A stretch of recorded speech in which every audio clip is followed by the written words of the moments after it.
Le 10 août 2026, Abdel Fattah al-Burhan, chef de l'armée soudanaise, a annoncé des consultations discrètes avec la classe politique et la société civile pour jeter les bases d'une conférence de dialogue national. Au cœur des échanges, l'éventuelle suspension des poursuites contre des opposants et la mise en place d'un comité préparatoire. Cette démarche survient alors que le pays s'enfonce dans une guerre sanglante entre les forces régulières et les paramilitaires des FSR depuis avril 2023.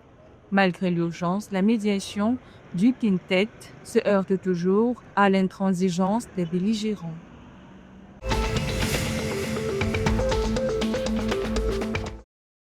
L'Éthiopie a transféré le 8 août 2026 sa base opérationnelle avancée de Bourakaba, située dans la région de Bay, au sud-ouest de la Somalie, aux forces de sécurité somaliennes.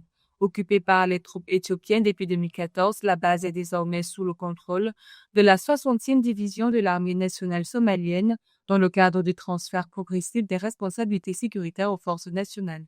Située à environ 185 km au nord-ouest de Mogadiscio, Bourakaba se trouvait dans une zone entourée de territoires contrôlés et disputés par Al-Shabaab. Ce retrait intervient alors que la mission de soutien et de stabilisation de l'Union africaine en Somalie fait face à des difficultés financières et logistiques croissantes. Le mandat actuel de la mission doit prendre fin le 31 décembre 2026, tandis que Mogadiscio aurait demandé une prolongation de 2 ans de la présence des forces étrangères.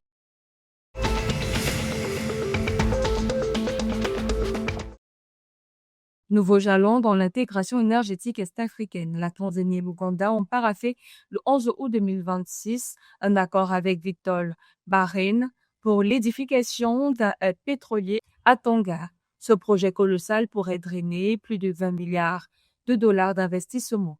Il s'adosse à l'hélioduk EACOP, achevé à 87% en juillet 2026, qui doit cheminer le brut du lac Albert vers les marchés mondiaux dès janvier 2027. Pour l'Ouganda, ce terminal est stratégique. Il permettra de s'affranchir de la dépendance quasi exclusive vis-à-vis du corridor kényan, tout en sécurisant l'approvisionnement régional.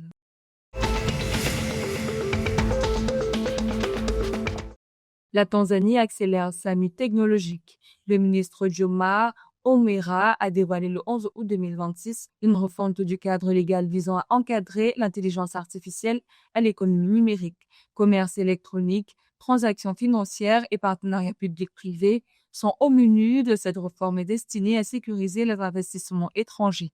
Ce chantier législatif est un pilier de la vision 2050 où le secteur privé doit porter 78% du développement national.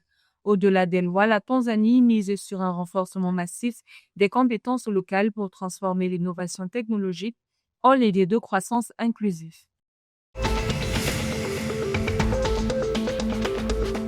Le Rwanda confirme ses ambitions au mondial U19 de cricket. Lundi 10 août 2026, à Kigali, les jeunes Rwandais ont dominé la Sierra Leone par 49 points d'écart, portant leur total à 302 points en 48,5 overs. Si Jasper Nziza et Eric Agenimana ont brillé pour les locaux, Ibrahim Kofi Bagura a marqué les esprits côté Sierra Leone avec un siècle historique. Fort de ce deuxième succès après celui contre le Mozambique, le Rwanda aborde la suite de la compétition avec un moral au beau fixe et un statut de sérieux prétendant à la qualification.